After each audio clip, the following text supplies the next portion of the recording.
for today's video. Ayan nga, kagigising ko lang din guys. At ayan, at bumangon na ako para mag-asikaso na ng almusal namin at maglalaban na rin ako.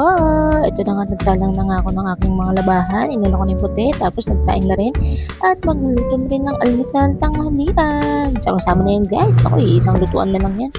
O, diba? Bisan transition. Ayan, nagpitit na ako dyan ng bawang, sibuyas, at ng kamatis. Para mag-gisa-gisa na tayo later. Tapos, inahon ko na rin sa kahirapan yung aking mga labahan.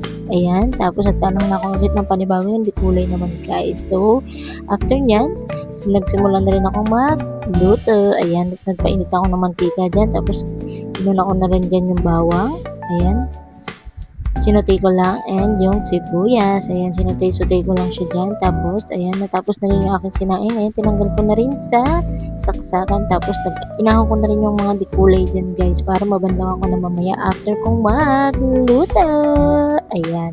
Ginawa ko na naman yung mga gawaing bahay, guys, kasi day off natin for today's video. Kaya, ayan, magiging katulong na naman tayo ulit. And then, ayan, nilagay ko na rin yung kamatis. Ayan, dinikdik ko lang. Tapos, naglagay na rin ako ng sardines. Tapos, naglagay ako ng sa basong tubig. Ayan, tas patis. And, ayan, yung paminta natin. Nilagay ko na siya ng pampalasa. Ayan, sinunod ko na rin yung udong, guys. Sabi nila, ito daw yung spaghetti ng mahirap. So, ayan, tinakpan ko lang. Hintay ko naman kumulo. At, after niya, tinikman ko. And, that's it. Tapos na.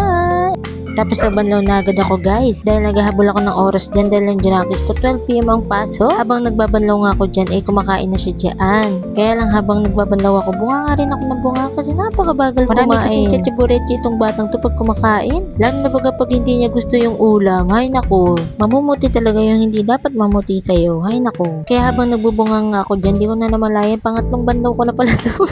At magda-down din ako dyan. And then after ko magbanlaw dyan guys, ayan, naghanger na ako dyan guys. Isa-isa ko ng hanger yan para matapos na agad. Diyos ko, pagod na pagod ng katong lupa ko. Umaga pa lang. Pati yung utak ko at bunga nga ako, pagod na rin. Aha, ganito talaga ako pag day off ko. Parang hindi rin ako nag-day off kasi dami kong ginagawa sa bahay. Masakit din naman talaga sa ulo pag nakikita mo itong mga labahan na to na naiipon na tatatambak. Kaya yan, no choice, naglaba ko ulit. Inuna ko na nga palang isampay din yung bedsheet na pinitan ko nung nakaraan. Tapos itong anak ko na to pala desisyon, pinalitan na naman yung kanyang kumot. Diyos ko, alam mo talaga siya, may utusan siya, oh. Pala desisyon yarn. And then after ko magsampay dyan, ayan, nag-prepare na rin ako ng kanyang babaunin mamaya. At natapos ko na rin yung mga gawain ko. Ulam check, kanin check, sinampay check. Alright, tapos sinatid ko na rin siya sa school, guys.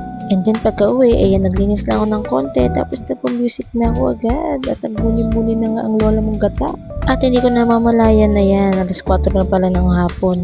30 talaga ang uwian ni Kobe. Kaya lang maga ko ngayon. Kasi nga cleaners ako every Monday guys. And that's the reason bakit ako laging Monday and Tuesday nagde-day off. Kaya lang paminsan di talaga tayo nag-grant everyday guys. By the way, nandito na rin pala tayo sa school guys. Tamang antay lang si ate mi girl. And nakaakit na nga ako sa classroom nila. Tamang upo-upo lang habang nag-aantay. And then na nagbigay na ng go signal si teacher na maglinis. Ayan, naglinis na kami. Kasama ko nga pala yung isa kong co-parent dyan. Di ko alam kung anong pangalan niya. Nalimutan ko na. After namin maglinis, umuwi na rin kami ni Kobe. Dito nga habang naglalakad kami, pinapakita niya sa akin kung paano maglakad yung mga lolo.